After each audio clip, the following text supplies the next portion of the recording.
Good morning, student. Welcome to CR International School Online Study System. Class 12th, Subject Physical Education, Lesson number 10, Training in Sports. Topic गति, गति के प्रकार और गति की विधियाँ. Dear students, सबसे पहले हम समझेंगे कि गति क्या होती है. गति वस्तु समय के साथ अपनी स्थिति को परिवर्तित कर ले, बल के द्वारा या कारक के द्वारा, और अपनी जगह को बदल ले. समय के साथ वस्तु की स्थिति में विस्थापन होना ही गति कहलाता है. हम गति को किसी चीज़ के सापेक्ष मानते हैं. जैसे कि आप सपोज कीजिए किसी कार में बैठे हुए हैं और चल रहे हैं. उसमें आपके कोई भी वस्तु है या सामान है वो स्थिर है और कार के बाहर वाली चीज़ें गति कर रही हैं.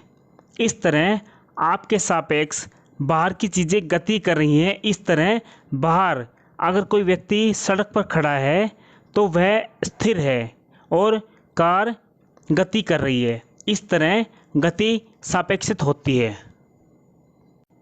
अब हम क्वेश्चन पढ़ेंगे. गति क्या है, गति के प्रकार और विधियों की व्याख्या कीजिए. गति मानव शरीर की वह योग्यता है जिसमें शरीर की क्रिया जितनी तेज हो सके की जाती है.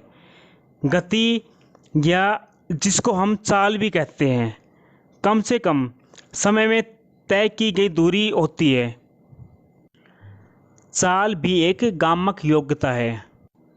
अलग अलग खेलों में अलग अलग प्रकार की तेज क्रियाएं होती हैं. दौड़ने में इसका प्रयोग सबसे अधिक होता है. कुछ खेलों में गति की आवश्यकता कम होती है तो कुछ में ज़्यादा. मांसपेशीय तंतुओं के संकुचन पर गति निर्भर करती है. यहाँ मांसपेशीय तंतुओं के संकुचन से अभिप्राय यह है कि संकुचन का मतलब होता है सिकुड़ने की प्रक्रिया और तंतु का मतलब होता है रेशे.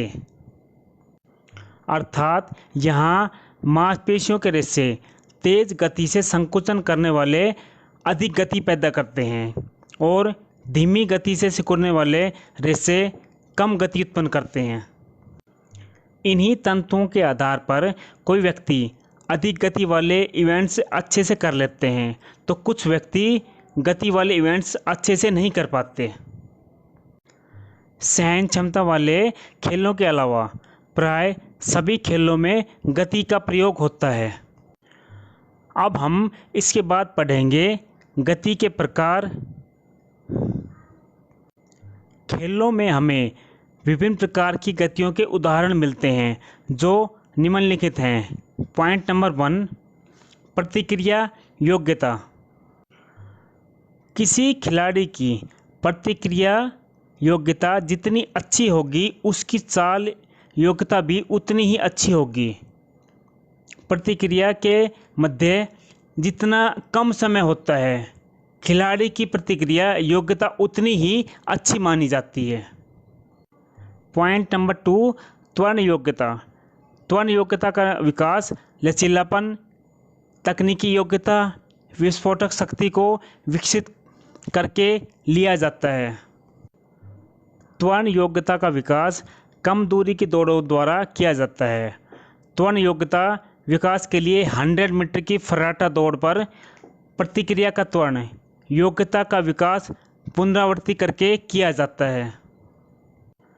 पॉइंट नंबर 3, प्रचलन योग्यता. प्रचलन योग्यता के विकास के लिए खिलाड़ी प्रारंभ से अधिकतम चाल से दौड़ता है, उसके बाद कम चाल से दौड़ता है. इस योग्यता को बढ़ाने के लिए खिलाड़ी प्रारंभ से अपनी गति को धीरे धीरे बढ़ाता है और फिर धीरे धीरे मंद करता है. दूसरी विधि में खिलाड़ी अपनी गति को लगातार बढ़ाता चला जाता है. इस प्रकार प्रचलन योग्यता का विकास होता है. पॉइंट नंबर 4, गति सहनशीलता. गति सहनशीलता को बढ़ाने के लिए ऑक्सी क्षमता, विस्फोटक शक्ति और तकनीक का विकास किया जाता है. गति सहनशीलता को बढ़ाने के लिए पुनरावृत्ति विधि का प्रयोग किया जाता है। तेज गति के साथ खिलाड़ी को दौड़ाया जाता है तथा थकान की स्थिति होने पर भी खिलाड़ी को बार बार दौड़ाकर गति सहनशीलता का विकास किया जाता है। पॉइंट नंबर 5, गति की तीव्रता। गति की तीव्रता को विकसित करने के लिए निम्नलिखित बातों पर क्रिया की जाती है। जैसे लचीलेपन का विकास करके गति की तीव्रता को विकसित किया जा सकता है। तकनीक का विकास करके गतिशील की तीव्रता को विकसित किया जा सकता है। भार प्रशिक्षण देकर भी गति की तीव्रता विकसित की जाती है। अब बात करेंगे गति विकास की विधियाँ। गति विकास की विधियों में त्वरण दौड़ें और पेश दौड़ें सम्मिलित हैं। त्वरण दौड़ें। गति के विकास के लिए त्वरण दौड़ अपनाई जाती है। विशेष रूप से स्थिर अवस्था में अधिकतम गति प्राप्त करने के लिए इस बात का विशेष रूप से ध्यान रखना चाहिए कि किसी भी इवेंट्स की तकनीक प्रारंभ से सीख लेनी चाहिए, उसके बाद ही त्वरण दौड़ का अभ्यास करना चाहिए। उदाहरण के लिए हमें स्टार्ट की तकनीक व दौड़ने की पूर्व प्रक्रिया पर बल देना चाहिए, फिर उस तकनीक का अभ्यास धीमी गति से करना चाहिए। उचित तकनीक सीखने के उपरांत उस तकनीक का अभ्यास तीव्र गति का प्रयोग करते हुए करना चाहिए। वास्तव में यह बहुत महत्वपूर्ण है, क्योंकि धीमी गति के द्वारा सीखी गई तकनीक का प्रयोग अधिकतम गति से करना काफ़ी जटिल होता है।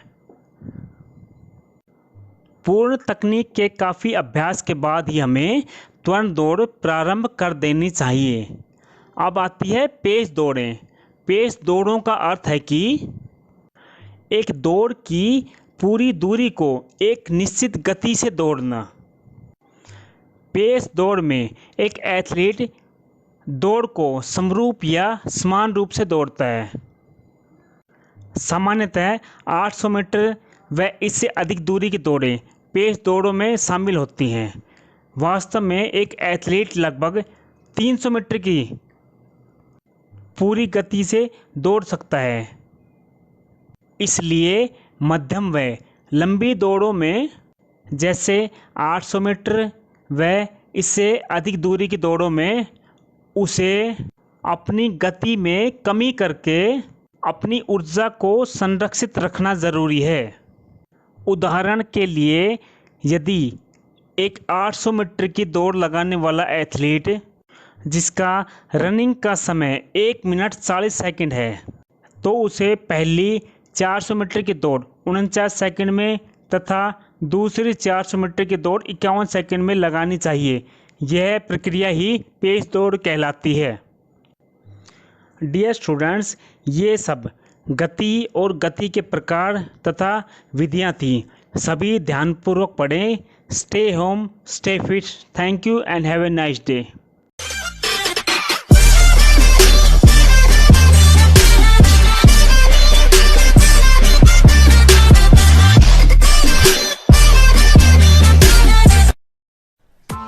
Press the bell icon on the YouTube app and never miss another update.